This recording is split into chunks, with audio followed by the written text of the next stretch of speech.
بسم الله والحمد لله والصلاة والسلام على رسول الله.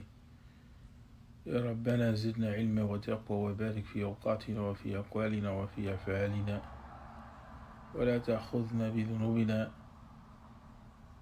بل اغفر لنا يا مولانا وأنت قادر على هذا وثبت أقدامنا وارزقنا بحسن الخاتمة ونصلي ونسلم على الذي أرسلته بالهدى ودين الحق. The Prophet Muhammad sallallahu alaihi wasallam, we find from the earliest period of revelation, once he began to become firm in understanding what his role was as a prophet, there was a period of time in the early revelation where when the Quran was revealed, we find in the biographies of the Prophet Muhammad sallallahu alaihi wasallam, and even scattered in a number of ahadith, the scenario in which the Prophet Muhammad sallallahu alaihi wasallam initially had to come into a consciousness as to what was going on. And that scenario was found in Badu al-Wahi, the beginning of Revelation, in a chapter called Beginning of the Revelation. And you can find that scenario, which it's a scenario with some detail, in Sahih Bukhari, and you can also find it in the books of Sirah. And you find after that period, after Muzammil, around that time, the surah or the chapter of the Quran entitled Muzammil, you begin to see that the Prophet Muhammad sallallahu alaihi wasallam becomes clear on his mission. It's very clear now that he's a prophet. And so what you begin to see with the beginning of the da'wah is that initially, right from the get, so to speak, there's no wasting of time of organizing people around the message. The Prophet Muhammad sallallahu alaihi wasallam organized the companions, and then the companions had such a relationship with him that they were the carriers of the deen. They were the carriers of the message. And that message was twofold. The message was that which was communicated directly in the Quran, which we consider to be the speech of Allah Tabaraka wa Ta'ala.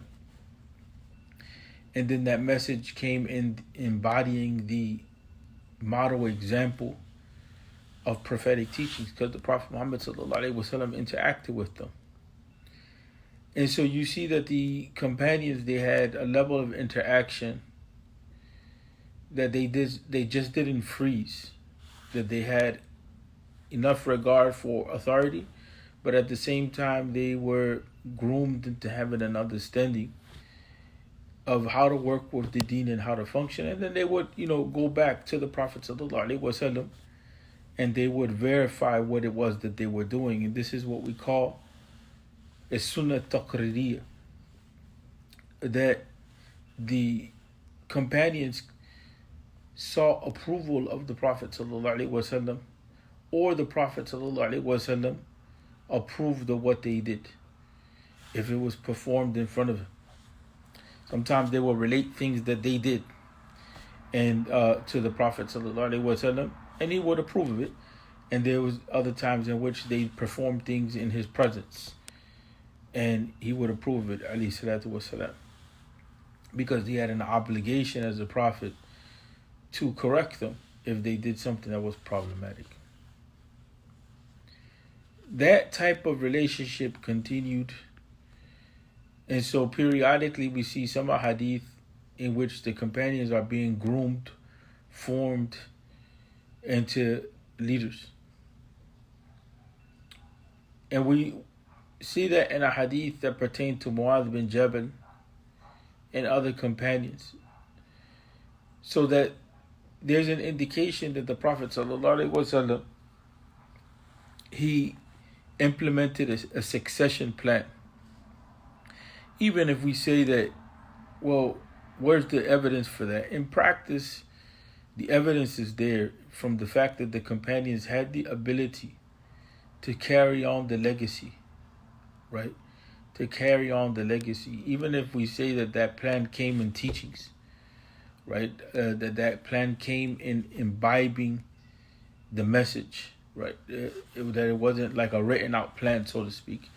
But still we can say that there was some sort of approach that was there. There was a succession plan. One of the most evidential points in this regard is what characterizes the Sunni community, is that when the Prophet ﷺ passed away, Abu Bakr as-Siddiq radiallahu anhu, he was able to keep the ummah together. If there was no succession plan, if there was no formation and grooming of people, at that moment of crisis, the Prophet ﷺ's passing away would have led to or resulted in the end of the community. But that wasn't the case. The companions, they had enough understanding of how to carry on without any sort of micromanaging.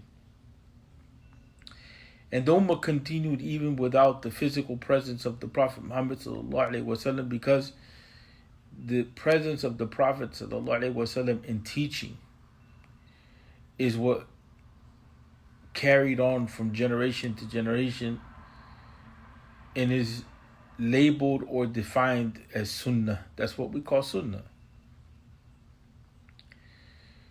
We're in a situation now where the reality is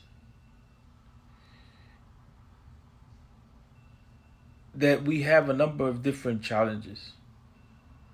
Tahaddiyat, as they say in the Arabic language. And of those challenges, one presents itself to be very serious.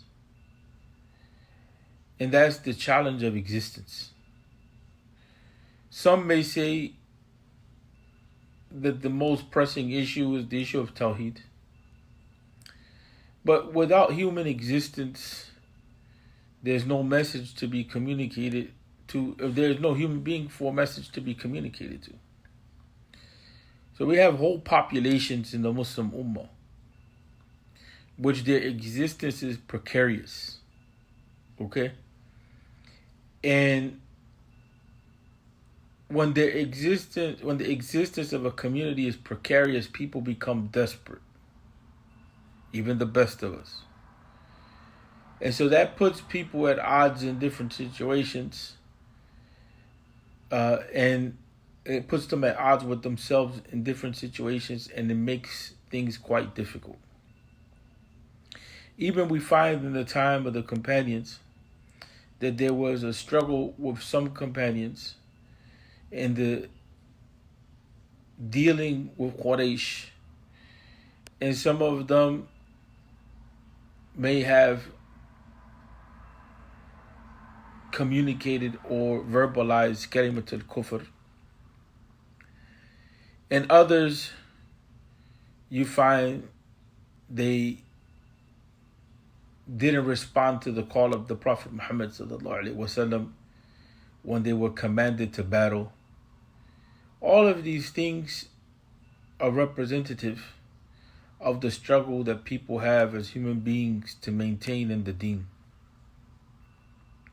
And so we have that element that with the reality of life, people come into situations with themselves which press them in different ways, and they may not always respond in the most favorable of ways. For some people, they snap out of that and they come back. And for others, they continue in their journey towards the destruction of their initial commitment that they had with the deen. And so then you have two populations that I'm indicating to. The one population in the general sense and the one in the more specific sense, that, in the sense of one population that's completely wiped out and one population that in the midst of the struggle for existence, they take different turns and it may not always be good. And then you have that same type of attitude even with people that their existence is not threatened. You have that situation taking place among some of the Muslims in North America and other places, and they struggle with that issue even in the Bilad al-Haramain, or for instance, the land of Mecca, Medina. You begin to see cases of people struggling or leaving the deen. So the issue of succession from that side becomes problematic in the sense that continuity of the deen with a community that is at that level or a population that's at that level is not something that we should really consider that is possible for deen to continue in that sense. And then with a community that's struggling with just survival, is like on their minds is not necessarily going to be continuity of the deen. You find if the refugee populations are not able to overcome their situations, there's a great possibility that many of them will lose their deen. Although the tendency of the Muslims, mashallah, is to have a concept of holding on to Iman in the time of hardship. It's not in the general culture of the Muslims to ride with the emotion of the situation and leave Islam. But it has appeared in the Ummah that there's a trend of people that whatever emotion hits, that they have a tendency of leaving Islam. Their emotions override their commitment to the deen. There was before another group that no matter what, it was alhamdulillah, yani hum thabitun. They remained firm in the deen. But that has been changing. And it's been changing in such a way that the qualities that we have in us are not qualities that allow us to be firm in the deen. And so a lot of these qualities that we have generated in ourselves or adopted create barriers for us as a community from really being able to continue in our practice of Islam.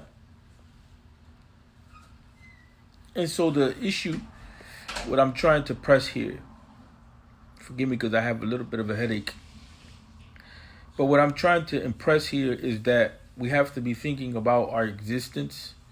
We have to be thinking about our continuity as a community. So part of the challenges that we have is looking at how it is that Islam continues. And I said that we have a population that is, especially when you look at the Muslim world, that they have the real challenge of existence. You have the wiping out of whole populations. So that's a serious issue. Then you have the issue of maintaining and struggle. If you bring it a little more closer to home,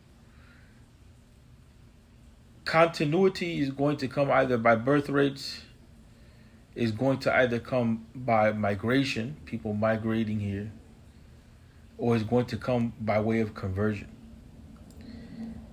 On all of those fronts, we don't see that migration is going to be that source of the population growth of the Muslim community because of the way the climate and how things have become. So migration is very doubtful that our continuity will come from migration.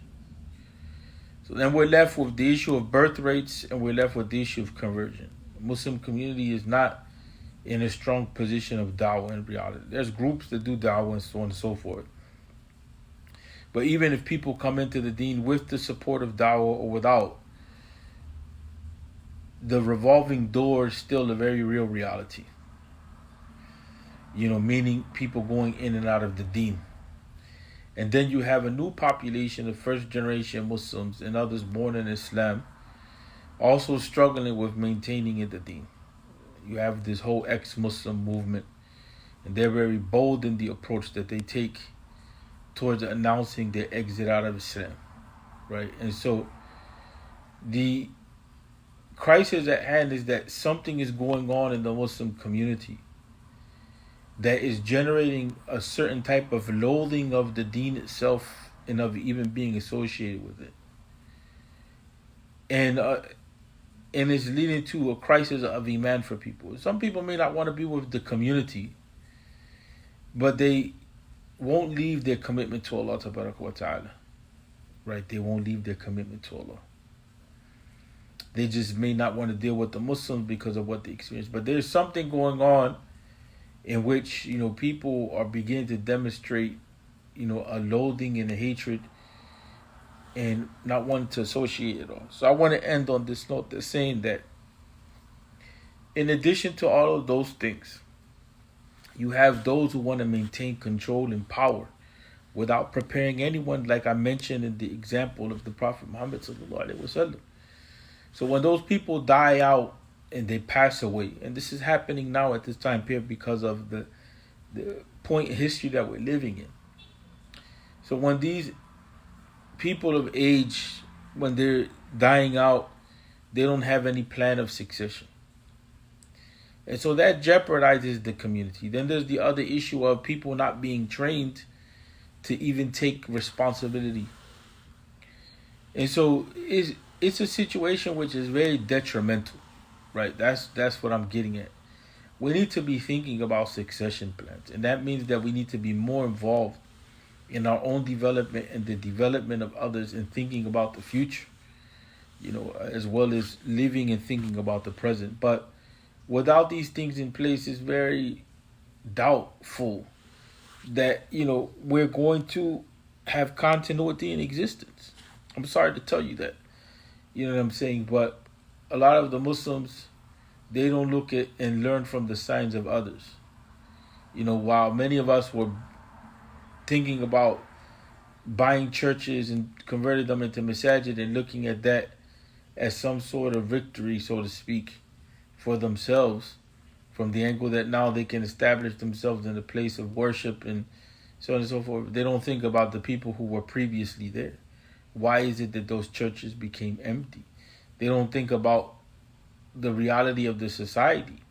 Why is it that people are inclined towards atheism, or they're inclined to no religious orientation, or they have left the deen of their fathers, this, that. And that's not to say that there's no positive in all of that, but the point being is that those are all lessons for us as well. If we think that we're not prone to the cycle, of people questioning and people not feeling validity and all of that, if we think that we're above that, we're very much mistaken. We can follow the path of all of those people very easily. And that is the lack of continuity, the break, no succession, no people to follow after.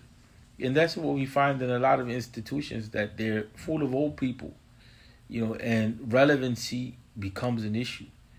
And so that is the message that I wanted to leave off with, that it's extremely important that we're thinking about our existence in continuity, and that occupies a good portion of our concern. And part of our existence is trying to preserve our practice of the deen and our own mental health and sanity. And then another portion of that is to, focus on the youth, and to focus on those who are coming into Islam, and to focus on those who are already born in Islam and they've been. In other words, there has to be some servicing of the community and some thinking as to what will come. But as it is now, we're spending 5 million, 10 million, 3 million, 1 million, $250,000, $500,000 on buildings and so on and so forth. And then when it comes to dealing with our youth, or when it comes to dealing with Muslims that have issues, all of a sudden it's zero money that goes to these issues, right? And we have serious trauma in the Muslim community. Just because we don't verbalize it doesn't mean that it doesn't exist. Anybody that's engaged in the community knows that as a reality. The stuff that we see sometimes is extremely problematic. So we need trauma care. You know what I'm saying? There's a serious breakdown, on the psychological level in many communities with the way that people are handling things. And so we need trauma care. People have been traumatized by the various experiences. The other day, the day before yesterday, and I want to definitely end on this note, I was sent a video of a youth who was engaging in some criminal activity. The video has been pulled off of the internet. And there seemed to be drugs involved and all kind of other stuff. And the issue with that is that, a lot of times we put on the blinders. But I know that population, I don't know the youth or the exact community, but I know that population that youth comes out of. And that population has experienced war, civil war, has experienced a lot of different things, refugee status. And so if we're thinking that the youth in those communities leave unscathed, if we're thinking that the youth in those communities have not suffered anything at all, that's a big mistake. I've seen situations in which some of the youth from these types of communities, some of them are mute completely. They can't speak. They can't talk. They witness their families slaughtered by other Muslims. Then you have other communities that are experiencing political situations which are detrimental. And so if you keep going on and on, you have people that have been experienced, impoverishment, the urban conditions, all kind of things from different geographical situations, different ethnic backgrounds. You have some serious issues. And the reason why I say that is because, we don't focus on those things. Everybody's talking about practicing the deen. But if you can't focus on people's situations overall, as far as their healing, there is not going to be any practice of the deen. And people try to get a little smart mouth where they say, well, send them to the professionals. Well, the situation is that, the professionals, if you send people to go get counseling, and it happens to be that the counseling approach that's taken is not one which is in their best interest as a Muslim, don't complain when people leave the deen, right? And that's just the reality at the end of the day, that people need to have support from their own communities. And even the non-Muslims themselves will send people back to the community and say, I can't deal with your situation, go back to your community so that they can support you. So the point being is we need to invest in solid Islamic counseling, professional counseling. We need to invest in our own mental health. We need to invest in our own spiritual development. We need to invest in our own educational processes. If we're looking forward to Islam existing, at least if we're looking forward to us contributing to it existing. Sure, Allah wa ta'ala can bring a people that will practice the deen, but that's not what we're talking about. We're not talking about the workings of Allah. We're talking about our responsibilities and what we have to do in order to be more true to Allah wa ta'ala and to ourselves. Right? There's a responsibility part that we have to account for. And I end on that note. But don't take it lightly. Don't take the situation on the earth as it is now lightly. Because it is a very precarious existence that we're living. Assalamu alaikum.